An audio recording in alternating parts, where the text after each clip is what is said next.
Good day. Today we will proceed to non-digital and digital skills and tools in delivering technology-enhanced lessons.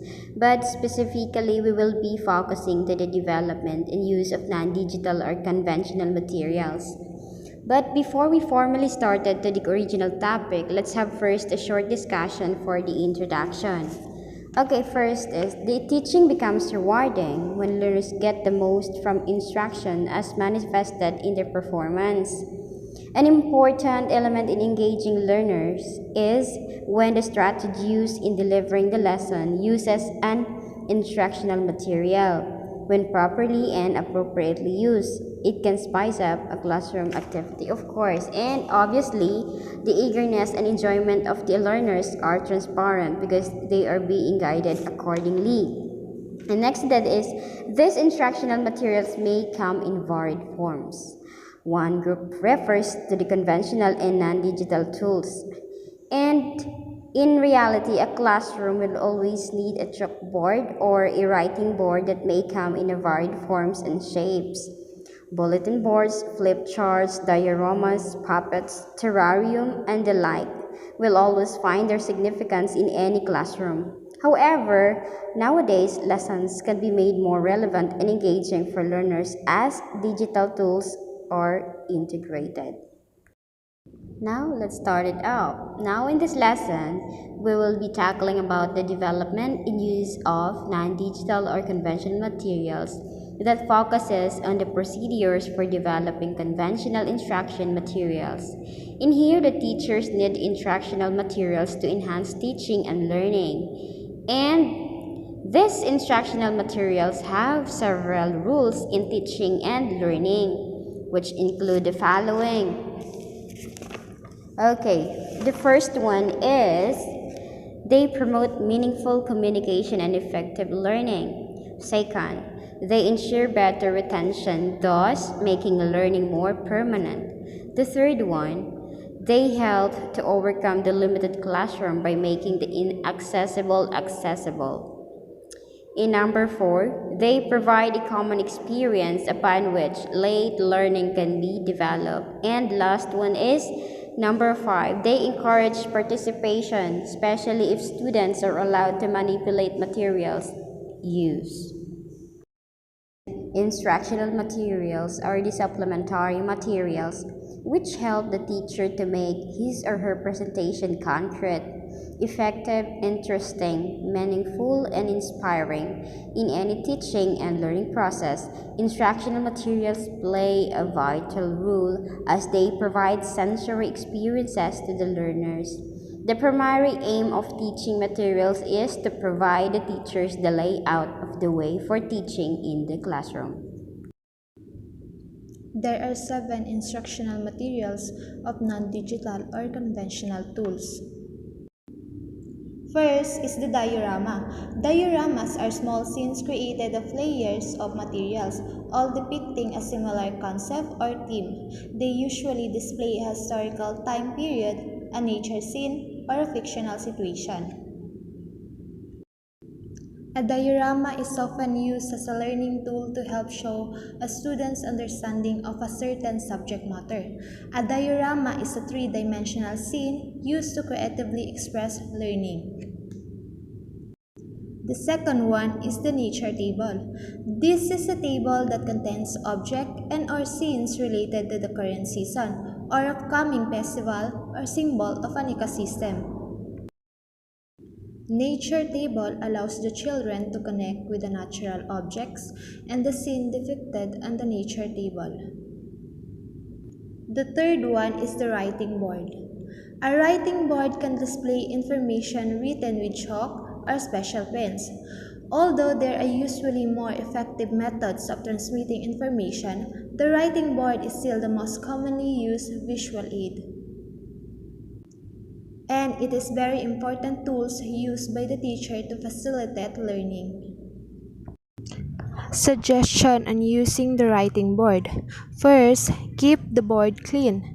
Second, use chalk or pens that contrast with the background of the board so that the student can see the information clearly. Third, Make text drawing large enough to be seen from the back of the room. Fourth, prepare complex drawings in advance. Fifth, underline headings and important or unfamiliar words for emphasis. Next, do not talk while facing the board. The next one, do not block the student views of the board. Stand aside when writing or drawing is completed. Last but not the least, allow sufficient time for student to copy the information from the board. Suggestion on using flip chart. First, use wide tip pens or markers. Markers with narrow tips reduce printing that is difficult to read. Second, print in block letters that are large enough to be read easily from the back of the room. Third, use different colored pens to provide contrast. This makes the pages visually attractive and easier to read. Fourth, use headings, boxes, cartoons, and borders to improve the appearance of the page. Fifth, use bullets to delineate items on the page. Next, leave plenty of white space and avoid putting too much information on one page. Crowded and poorly arranged information is distracting and difficult to read. Next, when pages are prepared in advance, use every other page. If every page is used, colors will show through and make the text difficult to read. Next, have masking tape available to put pages up around the room during brainstorming and problem-solving activities. Next, to hide the portion of the page, fold up the lower portion of the page and tape it. When ready to reveal the information, remove the tape and let the page drop. Last but not the least, face the student, not the flip chart while talking.